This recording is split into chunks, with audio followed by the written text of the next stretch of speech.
Hey y'all, grown black folks talk. The subtle art of not doing too much as a black woman. It's a very difficult art to practice, but it's why I have time to sit here with you. I got up today and have actually had a plan going for weeks. I'm out here producing for 1, 2, 3 different content platforms.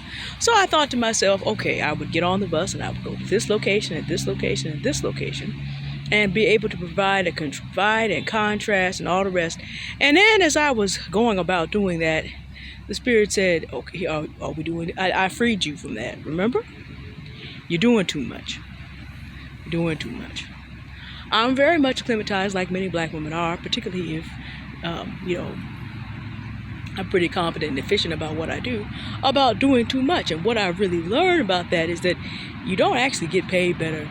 You don't actually get more views. You don't actually get more eyes. You know what does? And I've talked about this before. I've talked about the density in which we do things. Try to make everything you do count for multiples. Well, the other thing about that is it's not just going wide or broad, but deep on everything. So I wanted to illustrate a point about, I'm actually doing a little project about Beethoven. And one of the things that he loved as a composer was being able to walk out in the woods. Well, it turns out when I stopped and decided I wasn't going to go 4 miles to do a project, that Golden Gate Park behind me, let's see if I can, way up there, those big trees you see up there at the top, some of those way back there are what you call live oak trees. Golden Gate Park hits the edge of the Sutro Greenbelt on one side, on the northern side, and the last live oak stands in the city on this side. So, in fact, I have here with me something that you really can't find elsewhere in the world. Some of the pictures that I put on my community page today were live oaks. There's very few places you can find them in their natural habitat anymore. So I'm like, I've got what I need right here. And then, because I had to pass through the fuchsia dell, I was able to find that beautiful photograph with the bee. That poor little bee drinking, had so much to drink.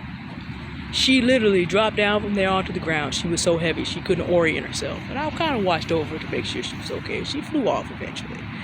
But she was drinking to the full. And that picture has 4 kinds of fuchsia fruits.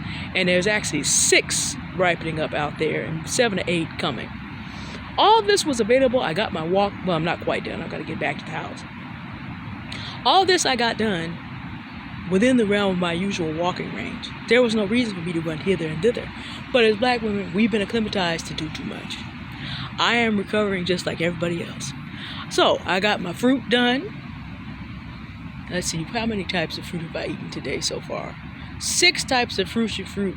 And one of the most dangerous fruits that there is out here. Yew trees have fruit.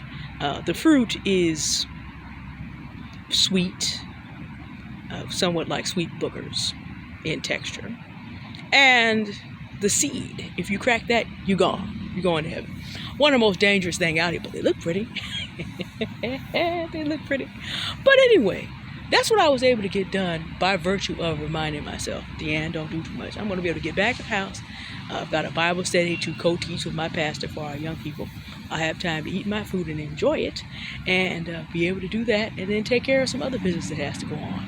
And have taken time to follow my footsteps around and be able to really get the most out of this gray summer day. But it is a practice. In the United States, going, doing all the time. Actually, I see something I'm going to eat tomorrow or the next day out here. Doing all the time is the thing that we have been taught to do. It's a trap. It's a lie. Figure out what you need to do and go deeply into that and go head on. And you'll be able to enjoy everything you do much more and get much more done out of your life. All right. This completes my YouTube section. What I'm getting done today while enjoying my walk. Hope y'all are having a good day. And again, and I should say, Stephanie Perry was really the first content creator who kind of hit me to the idea for black women of doing less. And then Alicia Renese, the artist. And then Rashida Dow really have talked about this. Why can't I remember this woman's name? I believe it's Marissa Price is one of the younger black female content creators who's doing this. And then Confidence with Love reminds us all the time, our value is not in what we do. And of course, I mean, it's not always what we do, but we have intrinsic value. And of course, as a Christian, I also know that, because I should know by now that my value is in Christ. I exist in Him. That's sufficient. But sometimes I still have to have the Spirit of God yank my chain, because I've been socialized like everybody else. But I also want to recognize those black women who have been influential in me having the reflexes now to be able to listen to the Spirit, slow down, and be able to see what's available without me overdoing it. All right, y'all have a good day. Goodbye. Thank you for listening.